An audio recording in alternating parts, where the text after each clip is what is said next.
This, as you know, our trainer, ma'am, CMA Josna Rajpal, she delivers the free training. And we intend to cover paper by paper in the coming sessions. We would also like to ask you questions in the WhatsApp group. So your participation is very important there. Please carry on that, because these sessions are for you only. We are here only to facilitate that learning. More questions you ask, more learning you will get. As you can see, our trainer is very highly experienced. She has 30 years of industry experience in various roles. So regardless of whatever career you want to get into, whether as an auditor or academics or other things in the industry, all these learnings are quite useful in our eyes. And I'm sure you also agree with that. Today, we are going to cover the topic regarding concepts of material cost and control. So without much delay, I'll hand over the session to ma'am. All over to you, ma'am. Thank you. Thank you so much, Arvind. You're welcome. For so generously introducing me.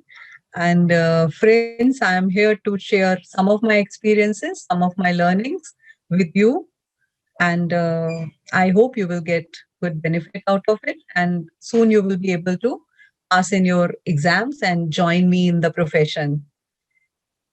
So friends, today we are going to talk about, last week we have already seen working about the classification of cost, and basically elements of cost we have all discussed. So today we will be sharing material accounting, material cost and control. So first of all, I will share with you that what is material. Material is a substance, like we all know that whatever we see, we touch, whatever product we see, whatever product we come across, we always see that there is some basic material which is visible from that product. Like if you look at a pen, plastic is visible. If you look at a mobile phone, you can see the plastic is visible. There are certain, like if you see at mirror, glass is visible. So everywhere, one or other material is visible from the finished good. So whatever material is in physical form, that forms part of or composed of a finished product, that is known as the material. It can be anything.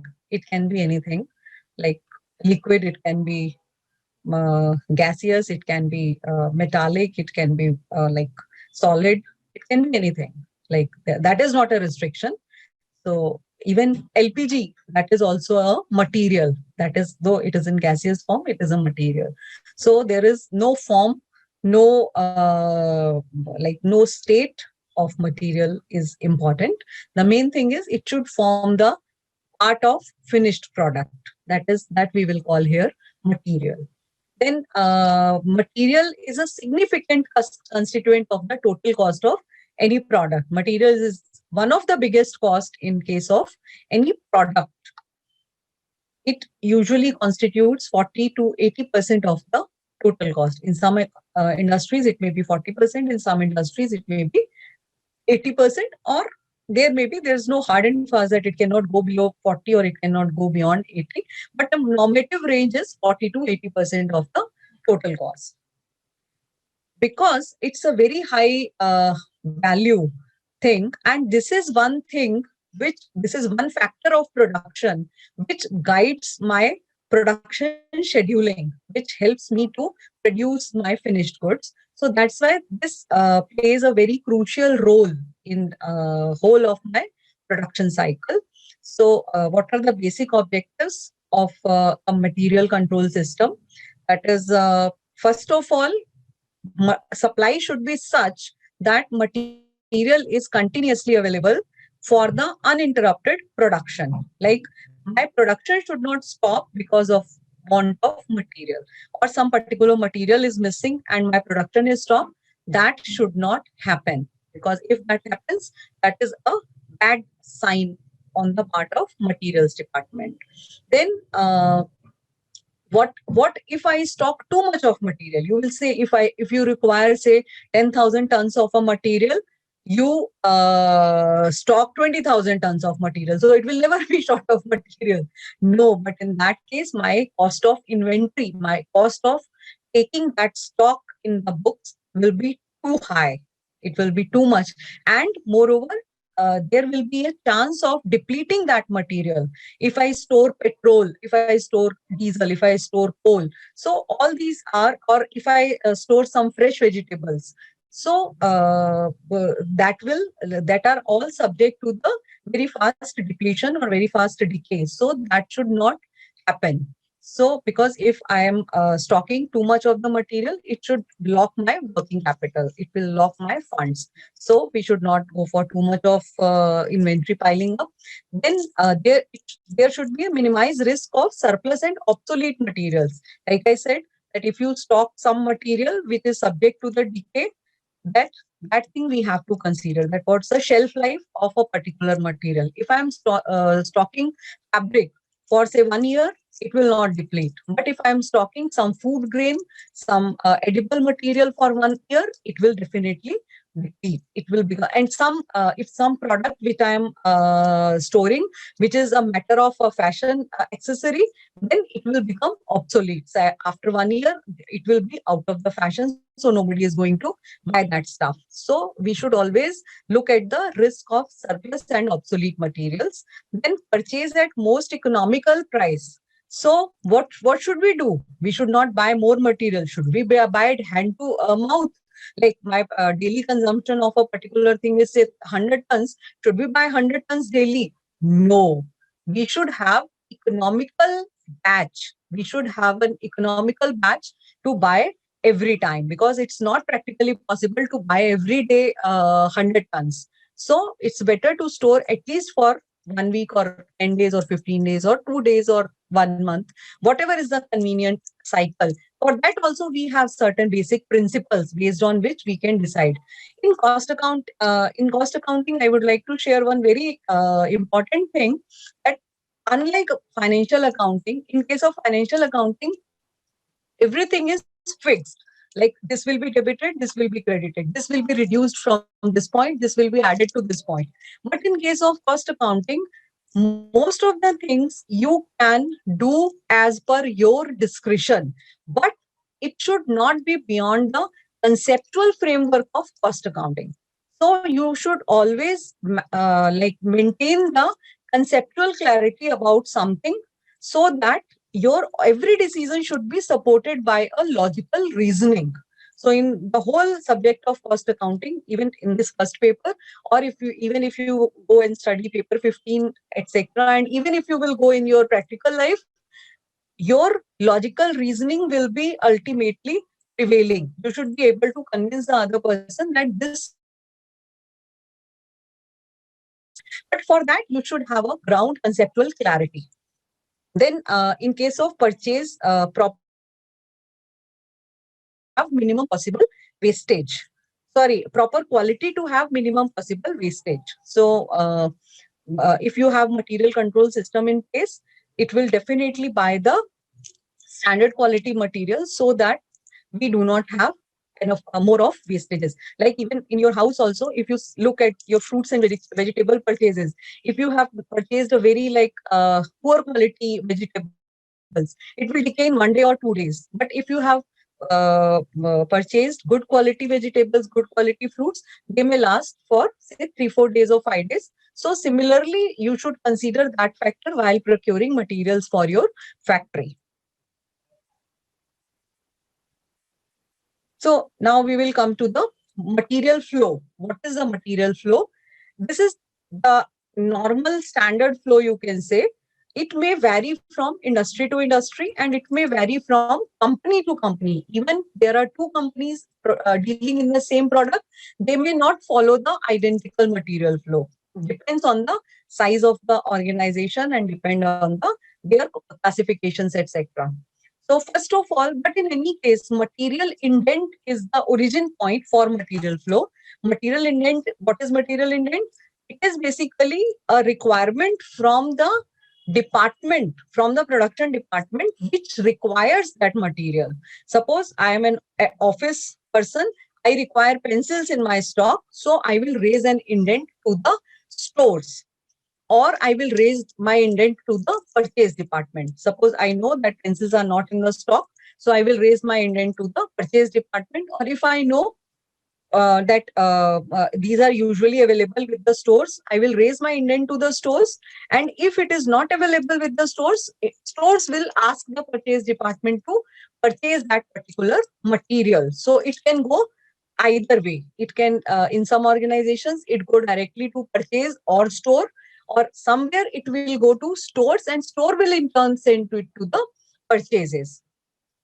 If it goes to the stores and it material is available in the stores, store can directly issue that material to the demanding department or demanding official. In case it has to go to the purchase department, material is not available in the stores, then the purchase department has to follow a set procedure. Under that specific procedure, purchase order is to be raised. And once purchase order is raised, so in due period, in like a delivery period time, a company will receive the materials, and those materials will go for the quality check. And from quality check point, it will again enter the stores, and from stores, then it can be issued. So that complete cycle has to rotate through stores. Store is a very important section as far as materials are concerned. In most of the organizations, procedure is mostly like this. Somewhere there may be certain extra departments, or some like one department may be taking the responsibilities of the two departments. So that depends. But mostly these are the common points. Then comes purchase flow. What does purchase flow mean?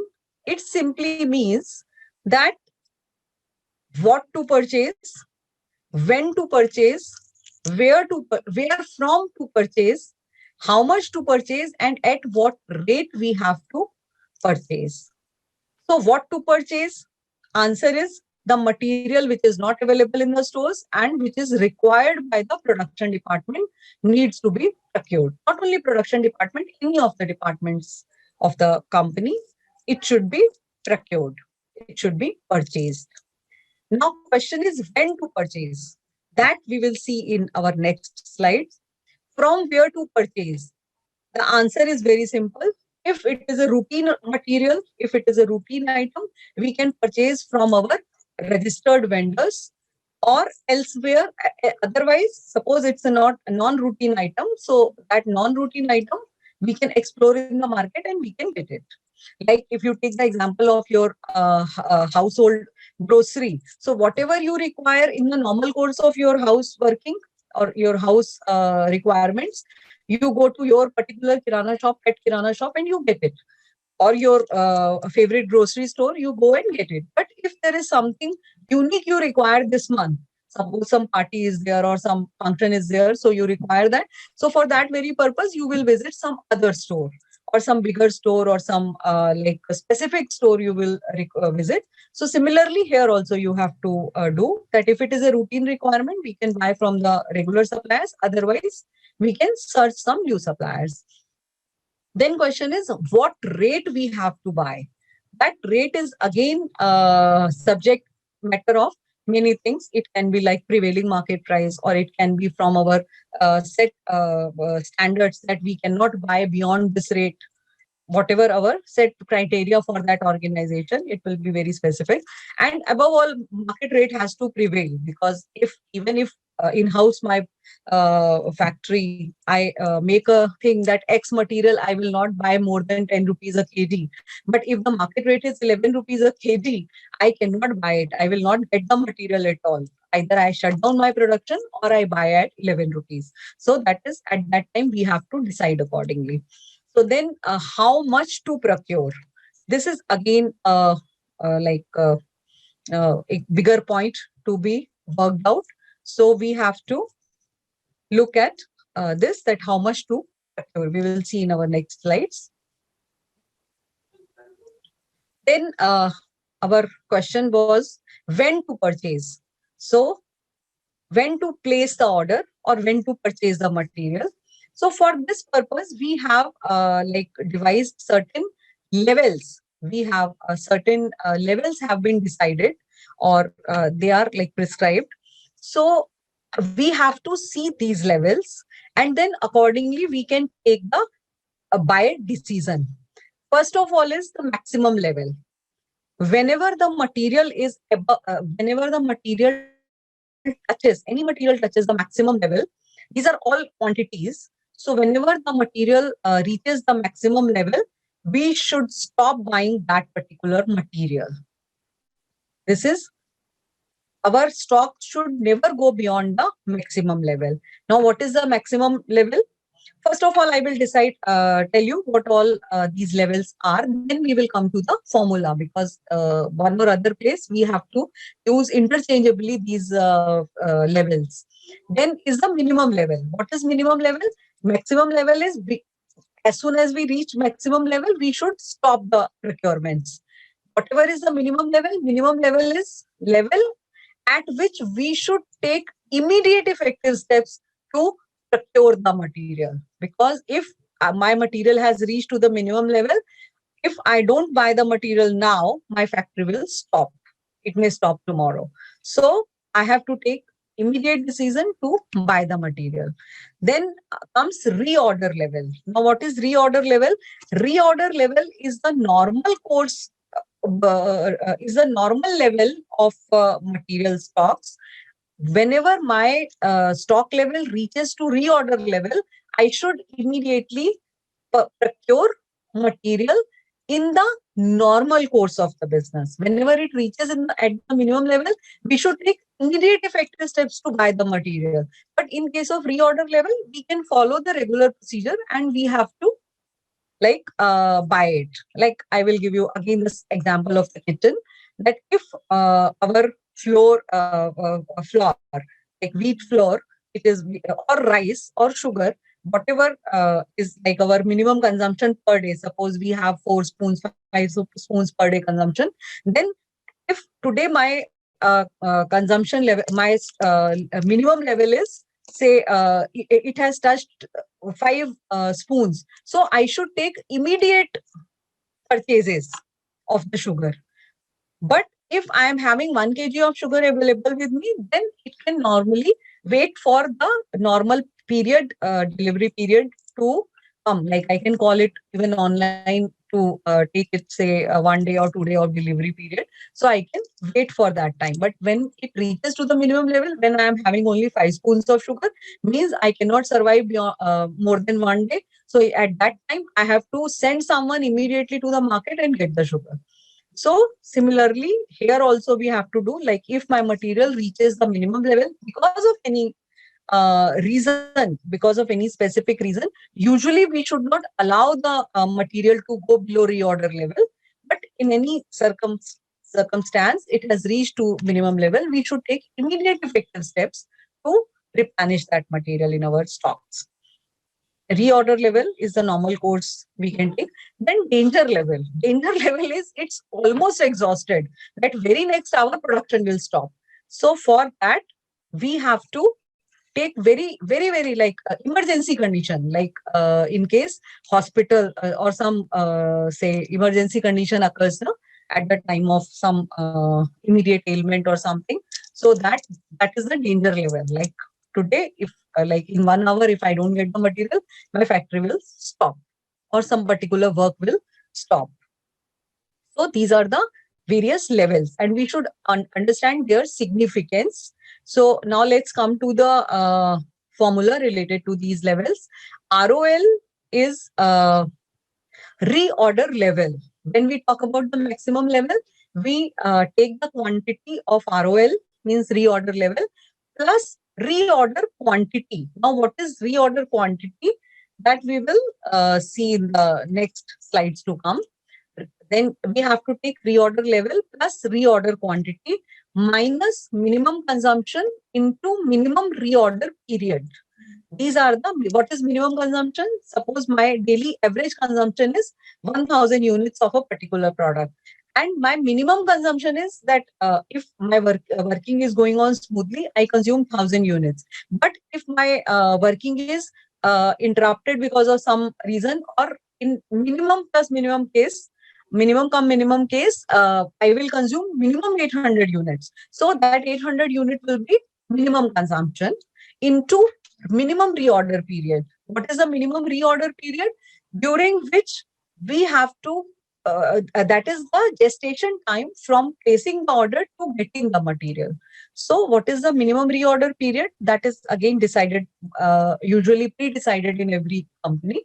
So we have to calculate maximum level, and our stock should never go beyond the maximum level. Then comes your minimum level. What is minimum level? It is reorder level. Reorder level minus normal consumption into normal reorder period. What is the normal consumption? Normal consumption is 1,000 units. And reorder level is already, we have formula to calculate that. So reorder level minus normal consumption for the normal reorder period. Suppose my minimum reorder period is 1 day and my normal reorder period is 3 days. So here in minimum level case, we will keep the stock of 3 days, means 1,000 units minus into 3 days. So 3,000 units, and reorder, whatever is the reorder level, we have to subtract this normal consumption for the normal reorder period from this reordering quantity. Now, what is a reorder level? Reorder level is maximum consumption for maximum reorder period. Maximum consumption into maximum reorder period. So we have to always keep a close watch on this reorder level. So the moment our stock touches reorder level, we should immediately take the necessary proceedings to place the order, so that we are not we don't face the stock out position tomorrow.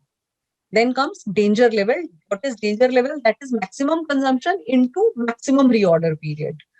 We should always maintain, rather we should never allow our stocks to go below this level. I hope this is all clear. We can go to the next slide. Yeah. Now our one question was remained. Pardon? There's a question from Amit in the chat. Okay.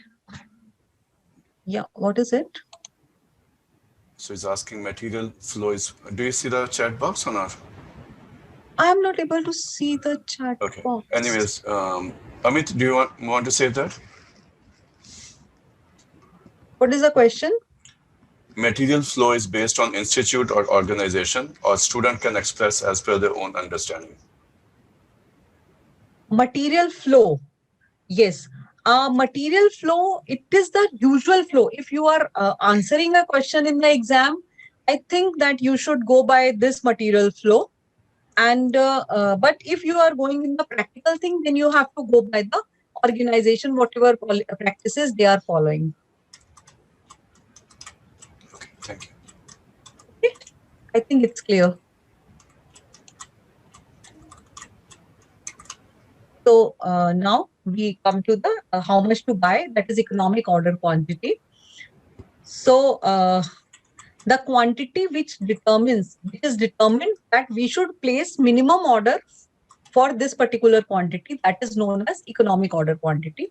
Economic order quantity is the most economic quantity for which we should always continue to place the order. How this is arrived at, there is a specific formula. There are three things which are usually considered for working out the. One is annual consumption, other is ordering cost per order, and cost per unit per annum. So annual consumption, we have to consider for, say, for per year, I am consuming 10,000 units. So that will always be in quantitative terms. Then ordering cost per order, that will be in terms of rupees. So what is ordering cost? Ordering cost is the cost which we are incurring to place a particular order and to get a particular material landed in our factory. This is these two are the major concerns for ordering cost. So suppose if I am placing order today, so some of my staffs are working on it, some of my systems are working on it, some communication cost will be there. So all these costs will be considered as ordering cost. And when I get the material, so what will be the cost to get that material delivered at my doorstep? That is also included in that ordering cost. So this ordering cost should be per order, and then carrying cost per unit per annum. Suppose I am consuming 10,000 units. So what will be the cost if I carry 1 unit in my stock for one particular year? So annual consumption is denoted by A. O is denoted by the ordering, O is denoted for the ordering cost, and C is for the carrying cost. So we have to have this equation. We should always remember this equation, that double of annual consumption into ordering cost divided by inventory carrying cost. And what is inventory carrying cost? That is the cost to carry the inventory.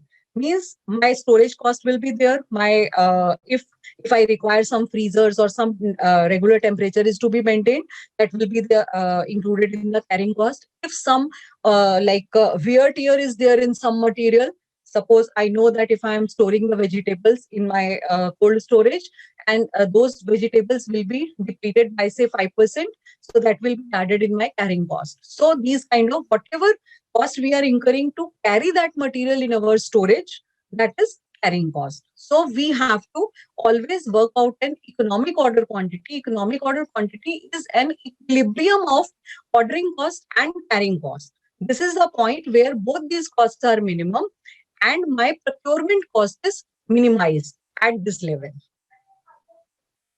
So we will just share some questions on this particular aspect so that you can have more clarity on it. Then pricing of material issues. This is also one of the very important topic as far as your exams are concerned. We have now you have all understood that whenever we have procured the material, ultimately it has to be issued to the production department. So when we are issuing that production to the production department, costing department or store department has to evaluate the cost of that material, because we are issuing say 10,000 tons of some material, but what is the cost and how to determine that cost are the methods to pricing methods to determine the pricing of material issues. There are basic 4 methods. One is cost price method, another is specific price method, then market price method, and then notional price method. What is cost price method? We have and all the methods, these basic methods are divided into 2 or 3 further parts. Like cost price is we have to consider whatever actual cost we have incurred. Like FIFO method, like suppose I have purchased, I'm regularly procuring the material. So what cost of issue I will show that first in, first out. Like whatever is entering my factory first will be issued first. Suppose today I have purchased something for 10 rupees. Tomorrow I have purchased for 10 rupees 15 paisa, then 10 rupees 30 paisa. So first of all, my first issue will be from at the rate of 10 rupees. When that stock is exhausted, it will be done at the rate of 10 rupees 25 paisa. Then when that is exhausted, then it will go to 10 rupees 30 paisa. And in case of LIFO, it is reversed. That today, if I have a last stock received at the rate of 10 rupees 30 paisa, I will first of all issue from the stock at the rate of 10 rupees 30 paisa. Then next I will take 10 rupees 25 paisa, and then next I will go to 10 rupees. So this is these 2 methods are absolutely opposite to each other. Then there is a base stock method. Here what is happening, that we always maintain a base stock. Suppose I have said that 1,000 units will remain base stock, which I had purchased somewhere say last year at the rate of 10 rupees. So my base stock will always be maintained at the rate of 10 rupees. And I will be doing all the transactions based on LIFO method or FIFO method. So this is base stock. Then comes specific price. Specific price means that we will not consider the absolute cost price. We will work out our own price. So we will take the average, or we will take weighted average, or we will take moving average, or we will take moving weighted average. I think everyone is clear about these concepts. Then comes market price. In case of market price, we have two things. One is replacement and another is realizable method. Replacement method is like if you want to replace that material, means if you want to new material at the place of that material. Suppose I have purchased some material a month ago. Today, if I go to buy that material, its cost is raised by 1 rupee. So I have to take that additional 1 rupee for my pricing. And realizable is if I sell that material as it is, so what will be the price? So that is realizable value. Then comes the notional price. It is either standard notional price or it is inflated. Means companies predetermine their prices and accordingly they keep on evaluating their material issues throughout the month or year or whatever time you say, or every time they keep on changing on year-to-year basis, something like that. It goes on. So these are, and any company is free to adopt all as per our institute standards. All the methods are can be adopted, and we cannot say that this method is wrong or this method is right. The only thing is whatever suits one in some industry, they can adopt that thing, that very method. So this is all from my side. Thank you so much. Over to Arvind for the further. Thank you very much. That was very good information. So what I understood is, regardless of what is our understanding, our answers to the question should be according to the book, because intention is to clear the exam right now. So we might have different understanding and all those different things, but stick to the book to answer this. Yeah, that is very true, that we have to stick to the book because book is talking about the concepts and we cannot go beyond the conceptual things. We can practically, the things may be different, but even when you are applying something practically, it should not be conceptually wrong. So conceptual correctness is more important. Whether it is mentioned in the book or it is not mentioned in the book is immaterial. But conceptually, the concept should be clear.